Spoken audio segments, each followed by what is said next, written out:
चलिए दोस्तों शुरू करते हैं आज यानी 14 जनवरी के important the Hindu editorial words आपके एग्जामिनेशन के लिए। सबसे पहला वर्ड है एमिड, इन द मिडिल ऑफ, के बीच या के दौरान।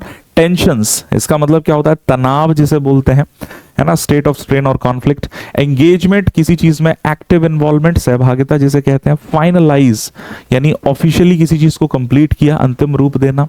रीअफर्मिंग का मतलब क्या होता है? कंफर्मिंग अगेन, किसी चीज की पुष्टि को दोहराना, पुनः पुष्टि करना।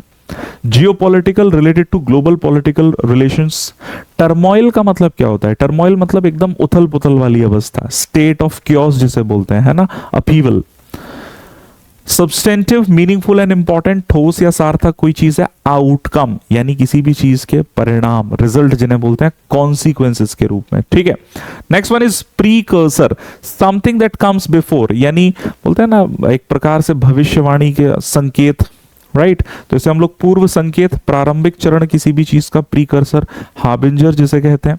Summit, meeting of top leaders, शिखर सम्मेलन जिसे कहते हैं।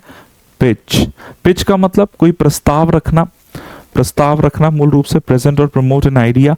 वाइडर का मतलब ब्रॉडर इन स्कोप, यानी व्यापक या विस्तृत किसी चीज का प्रभाव। एडवर्सली मतलब इन अ हार्मफुल मैनर, प्रतिकूल रूप से। In essence, a very important one, basically या फंडामेंटली जिसे बोलते हैं मूल रूप किसी भी चीज का, ठीक है।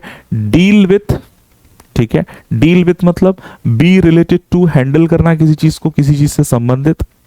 Sign on to, sign on to यानी सहमति दर्ज करना, फॉर्मली एग्री, औपचारिक रूप से सहमत होना।